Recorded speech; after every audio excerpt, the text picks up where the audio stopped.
Massive hint $30 Liverpool deal is edging closer before continuing the video. Do click that like button and subscribe the channel for more interesting Liverpool updates. Liverpool is a club renowned for its wealth of talented academy prospects. In yesterday's 4-0 victory over Accrington Stanley in the FA Cup, Arne Slot made significant changes to the lineup, offering numerous young players the chance to display their abilities at Anfield. Rio Ngumoha made his senior debut, becoming the youngest player to feature in the competition for Liverpool at just 16 years old. Tyler Morton took on a defensive midfield role, while James McConnell, Trey Nyoni, and Jayden Danns, who scored the third goal for Liverpool, all contributed after coming off the bench. This clearly illustrates that Slot is more than willing to give young talent a chance as Liverpool continues its pursuit of silverware across all competitions this season. However, one young player on loan, who has been impressing this campaign, was notably excluded from the FA Cup squad, raising further questions about his future. Ben Doak, a 19-year-old Scottish winger currently on loan at Middlesbrough, has been making waves in the Championship this season. His impressive dribbling skills have improved significantly in recent months, and while Liverpool may look to bring him back next season, several clubs have shown interest in securing him on a permanent basis. Crystal Palace and Ipswich Town have both expressed admiration for Doak in recent weeks. According to a new report from Alan Nixon, Bournemouth has also entered the race, meaning the young forward will have no shortage of options as he begins to plan for the next step in his senior career. Yesterday, Middlesbrough suffered a defeat to Blackburn in the FA Cup, with manager Michael Carrick making the decision to leave Doak out of the squad. This move may have impacted his team's performance, but there could be various reasons behind the decision. Doak's involvement would have rendered him cup-tied, complicating any potential transfer, and if he is set to leave Liverpool permanently, his fitness would be a key consideration for any deal. Liverpool has set a $30 million valuation for the talented winger, ensuring the club will benefit from the situation, whether they receive him back at the end of his loan or secure a substantial transfer fee. It seems increasingly likely that Doak will stay with Middlesbrough for the remainder of the season, as he has made a strong impression on his new manager. Speaking to Yahoo Sports, Carrick commented, "He just gets on with his work as he has from day one. It suits him here. It's a good place to be. He's enjoying his football, he's learning, developing, and having a great experience. I've got nothing but positive things to say about Ben. There's no denying some of it is out of our hands, but I'm really calm and content. Hopefully, it plays out and we're all happy and we still have Ben. We're in a good place and it's a good place for him." Whatever happens with Doak's future, it's clear he has a bright career ahead of him. But the speculation surrounding his next move is unlikely to end anytime soon. Mo Salah's impact beyond the pitch. Mo Salah's contract situation isn't just about keeping an exceptional player at the club. It's also about the man himself. Salah has been in remarkable form this season, with an astounding 38 goal involvements in all competitions. While Liverpool fans wonder what life would be like without him, there's an even larger question to consider. Who are Liverpool without Mo Salah? What does the club become in a post-Salah world? Although Salah's time at Liverpool dates back to 2017, it's been 8 years now, marking the passage of 2 US presidential cycles and 2 Olympic cycles. Salah's influence has permeated every corner of the club. His generosity and spirit are boundless. One recent example of his character came from Egyptian modern pentathlete and 2024 Olympic gold medalist Ahmed El Gendi. "Mohamed Salah has been a role model for me for quite some time," El Gendi shared in an interview with Shark News. "I received the Mohammed bin Rashid Al Maktoum Award in 2018 after winning the gold medal at the Youth Olympics. I was honored in the UAE, where I met Salah for the first time and spoke with him. I was so happy. He congratulated me when I won the Youth Olympics, which meant a lot to me. He's a very humble person." About 6 months before the Paris Olympics, we met again at the national team camp. I gave him my running shirt and he gave me his. We took pictures together and he kept talking with me. One of the things he focused on most during our conversation was the mindset. He didn't ask about my physical training, but he asked how I was preparing mentally for the tournament. I've come to realize that mentality is more than just a topic discussed on social media. It is something people should genuinely focus on. In the end, you can be fully prepared physically, but if you're not mentally strong or prepared, that becomes a major obstacle. This perfectly encapsulates the type of person Mohamed Salah is. Highly respectful and patriotic, he is deeply invested in helping others reach their full potential. Modern pentathlon is a grueling sport, requiring athletes to compete in fencing, swimming, horse riding, and a combined running and shooting event.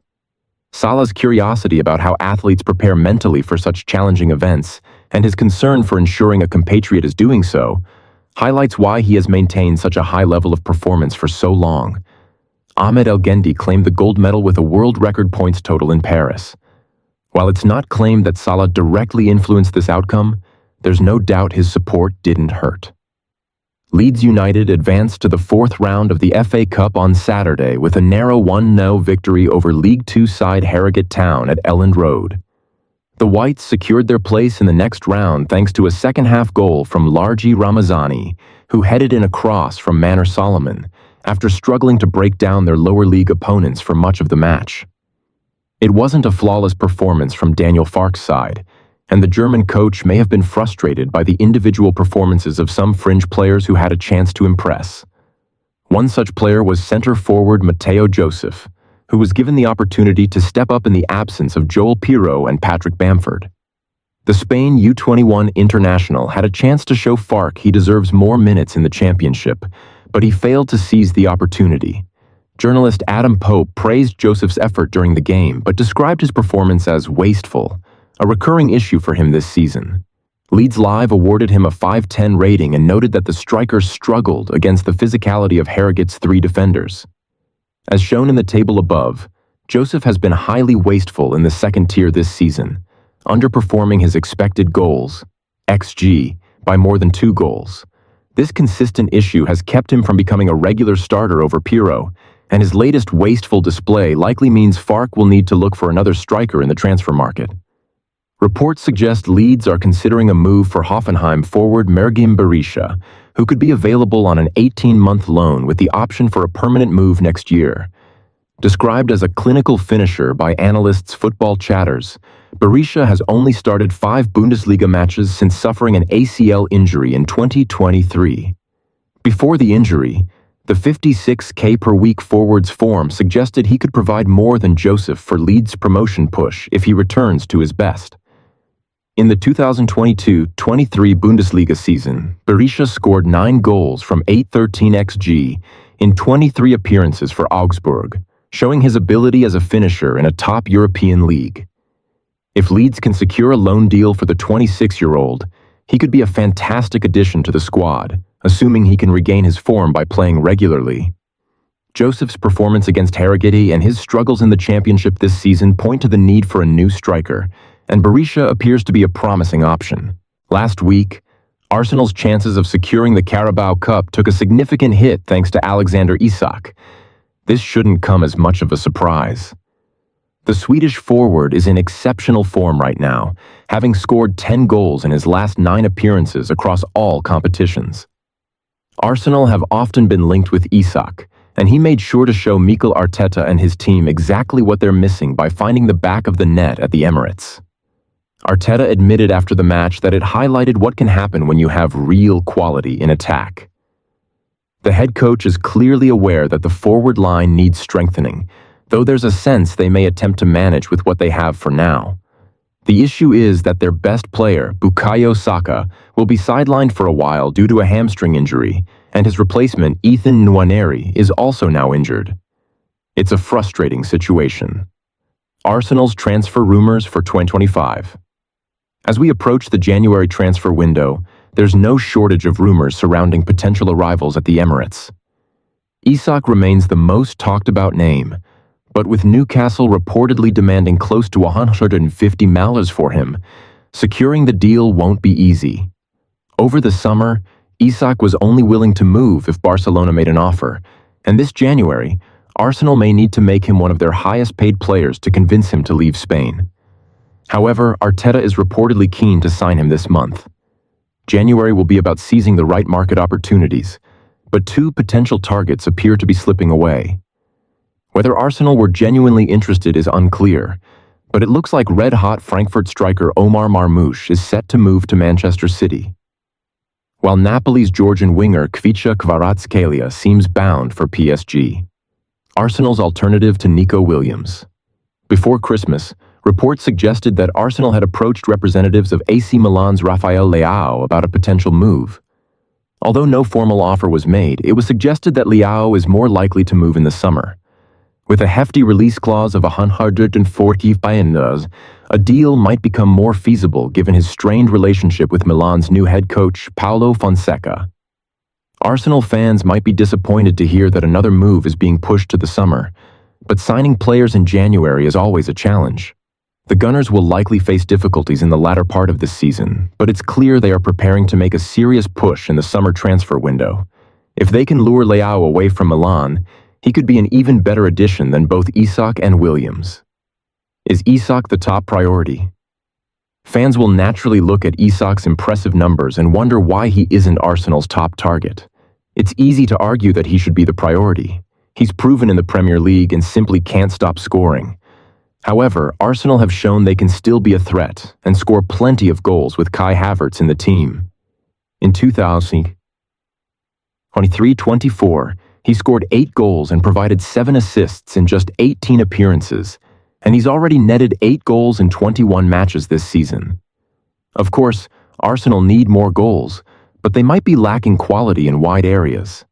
Saka remains the only consistently productive player in those positions, with Gabriel Martinelli and Leandro Trossard contributing a combined 10 goals and 5 assists, 7 fewer than Saka's total alone. Leao, the ideal winger.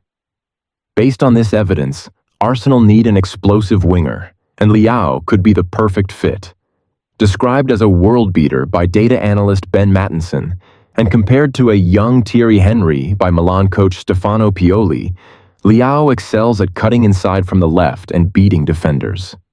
His output has been better than Nico Williams's, and when comparing their numbers for the 2023-24 and 2024-25 seasons, it's clear that while they share similar playing styles, Leao is more effective. Leao scores more regularly, takes on defenders more efficiently, and creates more key passes and progressive passes. This all suggests he could be exactly what Arsenal need to improve their attacking play on the left wing. The Gunners are currently one of the teams that attack down the left the least in the Premier League, but signing Leao would help balance their attack and create more high-quality chances for players like Gabriel Jesus and Havertz.